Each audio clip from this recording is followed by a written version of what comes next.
Hi everyone, welcome to the ನೆಮಿಟಿಯೋ channel. ಬನ್ನಿ, ಇವತ್ತು ಇಡ್ಲಿ ಮಾಡ್ತಾಯಿದ್ದೀನಿ. ಸಾಫ್ಟಾದ ಇಡ್ಲಿ ಹೇಗೆ ಮಾಡಿದ್ದೀನಿ ಅಂತ ತೋರಿಸ್ತಿದ್ದೀನಿ. ಒಂದು ಲೋಟ ಇಡ್ಲಿ ಅಕ್ಕಿನ ತೊಗೊಂಡಿದ್ದೀನಿ.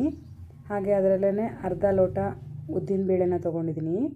ಹಾಗೆ ಅದರಲ್ಲೇ ನಾನು ಅರ್ಧ ಲೋಟ ಅವಲಕ್ಕಿನ ತೊಗೊಂಡಿದ್ದೀನಿ, ದಪ್ಪ ಅವಲಕ್ಕಿ. ಇದೆಲ್ಲದನ್ನು ಮಿಕ್ಸ್ ಮಾಡಿ ಚೆನ್ನಾಗಿ 3-4 ಸಲ ತೊಳ್ಕೊಂಡು ಅದನ್ನು ನಾನು 6 ಅವರ್ಸ್ ನೆನೆಸ್ತೀನಿ. ಮಾರ್ನಿಂಗ್ ನೆನೆಸಿಟ್ಟು ಈವ್ನಿಂಗ್ ನಾನು ಉಬ್ಬಿ ಬಂದಿರುತ್ತಲ್ವ, ಈ ಥರ ರೆಡಿಯಾಗಿರುತ್ತೆ. ಇದನ್ನು ನಾನು ರುಬ್ಕೋತೀನಿ ತರಿಯಾಗಿ. ತುಂಬ ಸಣ್ಣದಾಗುವಲ್ಲ, ತುಂಬ ದಪ್ಪದಾಗುವಲ್ಲ, ಆ ಥರ ರುಬ್ಕೊಂಡಿರ್ತೀನಿ ನೋಡಿ. ಈ ಥರ ರುಬ್ಬಿಟ್ಕೊಂಡು ಸಂಜೆ ಬೆಳಗ್ಗೆ ತನಕ ನಾನು ಫರ್ಮೆಂಟ್ ಆಗಲಿಕ್ಕೆ ಇಡ್ತೀನಿ. ನೋಡಿ, ಉಬ್ಬಿ ಬಂದಿದೆ ಇವಾಗ ಹಿಟ್ಟು ಎಷ್ಟು ಚೆನ್ನಾಗಿ ಅಂತ. ಇದಕ್ಕೆ ರುಚಿಗೆ ತಕ್ಕಷ್ಟು ಸ್ವಲ್ಪ ಉಪ್ಪು ಹಾಕ್ತಾಯಿದ್ದೀನಿ ನಾನು. ಅದನ್ನು ಚೆನ್ನಾಗಿ ಮಿಕ್ಸ್ ಮಾಡ್ಕೋಬೇಕು. ಚೆನ್ನಾಗಿ ಮಿಕ್ಸ್ ಮಾಡಿಕೊಂಡ್ರೆ ಇಡ್ಲಿ ಸಾಫ್ಟಾಗಿ ಬರುತ್ತೆ. ಮೇಲೆ ಕೆಳಗೆ ಎಲ್ಲ ನೀಟಾಗಿ ಮಿಕ್ಸ್ ಆಗಬೇಕದು.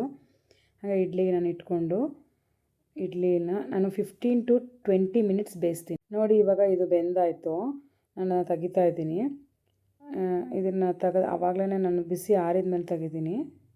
ನೋಡಿ, ಇದು ಕಟ್ ಮಾಡಿದ್ರೆ ಚೆನ್ನಾಗಿ ಕಟ್ ಆಗುತ್ತೆ ಅಂತ. ಸಾಫ್ಟಾಗಿ ಕೂಡ ಇರುತ್ತೆ. ತುಂಬ ನೋಡಿ ಯಾವ ಥರ ಬಂದಿದೆ ಅಂತ. ಸಾಫ್ಟಾಗಿದೆ ಇಡ್ಲಿ ಕೂಡ. ನೋಡಿ ಎಷ್ಟು ಬಳುಕುತ್ತೆ, ಎಷ್ಟು ಚೆನ್ನಾಗಾಗಿದೆ ಅಂತ. ಇದಕ್ಕೆ ನಾನು ಅವರೆಕಾಳು ಸಾಂಬಾರು ಕೂಡ ಮಾಡ್ಕೊಂಡಿದ್ದೆ.